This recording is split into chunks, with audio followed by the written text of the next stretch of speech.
بسم اللہ الرحمن الرحیم اللہم صلی علی سیدنا و نبینا محمد و علی آلہ و اصحابہ و بارک وسلم۔ حضرت عمرو بن العاص رضی اللہ عنہ کے اسلام لانے کا قصہ۔ حضرت عمرو بن العاص رضی اللہ عنہ فرماتے ہیں کہ جب ہم غزوہ خندق سے واپس آئے تو میں نے قریش کے ان لوگوں کو جمع کیا جو میری رائے سے اتفاق کیا کرتے تھے اور میری بات سنا کرتے تھے۔ میں نے ان سے یہ کہا، اللہ کی قسم تم لوگ جانتے ہو کہ میں دیکھ رہا ہوں کہ محمد علیہ السلام کا دین تمام دینوں پر بری طرح غالب آتا جا رہا ہے۔ مجھے ایک بات سمجھ میں آئی ہے، تم لوگوں کا اس کے بارے میں کیا خیال ہے؟ انہوں نے کہا، کیا بات ہے؟ میں نے کہا، میرا خیال یہ ہے کہ ہم نجاشی کے پاس چلے جائیں اور وہیں رہا کریں، پھر اگر محمد علیہ السلام ہماری قوم پر غالب آ گئے تو اس وقت نجاشی کے پاس ہوں گے، کیونکہ نجاشی کے ماتحت ہو کر رہنا ہمیں محمد علیہ السلام کے ماتحت ہو کر رہنے سے زیادہ پسند ہے، اور اگر ہماری قوم غالب آ گئی تو ہم جانے پہچانے لوگ ہیں، وہ ہمارے ساتھ بھلائی کا ہی معاملہ کریں گے۔ سب نے کہا، یہ تو بہت اچھی رائے ہے۔ میں نے کہا، اس کو دینے کے لیے کچھ ہدیہ جمع کر لو۔ نجاشی کو ہمارے یہاں کے چمڑے کا ہدیہ سب سے زیادہ پسند تھا، چنانچہ ہم لوگوں نے یہاں کا تیار شدہ چمڑا کثیر تعداد میں جمع کیا، پھر ہم مکہ سے چلے اور اس کے پاس پہنچ گئے۔ اللہ کی قسم ہم وہاں ہی تھے کہ اتنے میں عمرو بن امیہ نجاشی کے پاس ملنے گئے، اور پھر وہاں سے باہر آئے تو میں نے اپنے ساتھیوں سے کہا، یہ عمرو بن امیہ ہے، اگر میں نجاشی کے پاس جا کر ان سے ان کو مانگ لوں اور وہ مجھے یہ دے دیں اور میں ان کی گردن اڑا دوں تو قریش یہ سمجھیں گے کہ میں نے محمد علیہ السلام کے قاصد کو قتل کر کے ان کا بدلہ لے لیا ہے۔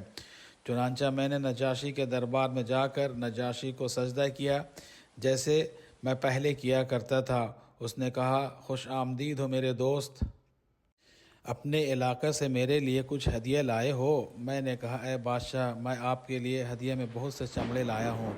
چنانچہ میں نے وہ چمڑے اس کے سامنے پیش کیے، وہ اسے بہت پسند آئے کیونکہ وہ اس کی مرضی کے مطابق تھے۔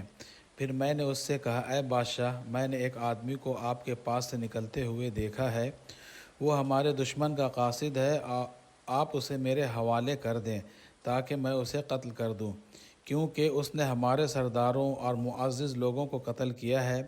یہ سنتے ہی نجاشی کو ایک دم غصہ آ گیا اور اس نے غصہ کے مارے اپنا ہاتھ اپنی ناک پر زور سے مارا کہ میں سمجھا کہ اس کی ناک ٹوٹ گئی ہے، اور ڈر کے مارے میرا یہ حال تھا کہ اگر زمین پھٹ جاتی تو میں اس میں گھس جاتا۔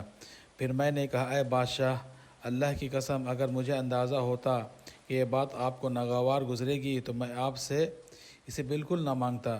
نجاشی نے کہا، تم مجھ سے اس آدمی کے قاصد کو مانگ کر قتل کرنا چاہتے ہو جس کے پاس وہی ناموس اکبر جبریل علیہ السلام آتے ہیں جو موسیٰ علیہ السلام کے پاس آیا کرتے تھے۔ میں نے کہا، اے بادشاہ، کیا وہ ایسے ہی ہیں؟ اس نے کہا، تیرا ناس ہو، اے عمرو، میری بات مان لے اور ان کا اتباع کر لے، کیونکہ وہ حق پر ہیں۔ وہ اپنے مخالفوں پر ایسے غالب آئیں گے جیسے حضرت موسیٰ بن عمران فرعون اور اس کے لشکر پر غالب آئے تھے۔ میں نے کہا، کیا تم مجھے ان کی طرف سے اسلام پہ بیعت کرو گے؟ اس نے کہا، ہاں۔ پھر اس نے ہاتھ بڑھا دیا اور میں ان کے ہاتھ اسلام پر بیعت ہو گیا۔ پھر میں اپنے ساتھیوں کے پاس باہر آیا تو میری رائے بدل چکی تھی۔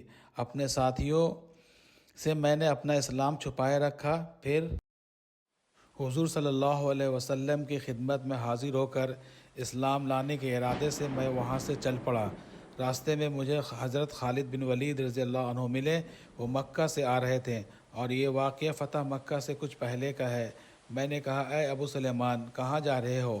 انہوں نے کہا، اللہ کی قسم بات واضح ہو گئی اور یہ آدمی یقیناً نبی ہیں، اللہ کی قسم میں ان کے پاس مسلمان ہونے جا رہا ہوں۔ کب تک ہم ادھر ادھر بھاگتے رہیں گے؟ میں نے کہا، اللہ کی قسم میں بھی مسلمان ہونے جا رہا ہوں۔ چنانچہ ہم دونوں مدینہ حضور صلی اللہ علیہ وسلم کی خدمت میں پہنچے۔ حضرت خالد بن ولید آگے بڑھ کر مسلمان ہوئے اور انہوں نے حضور صلی اللہ علیہ وسلم سے بیعت کی۔ پھر میں نے قریب ہو کر عرض کیا، یا رسول اللہ، میں آپ کے اس شرط پر بیعت کرتا ہوں کہ میرے پچھلے تمام گناہ معاف ہو جائیں۔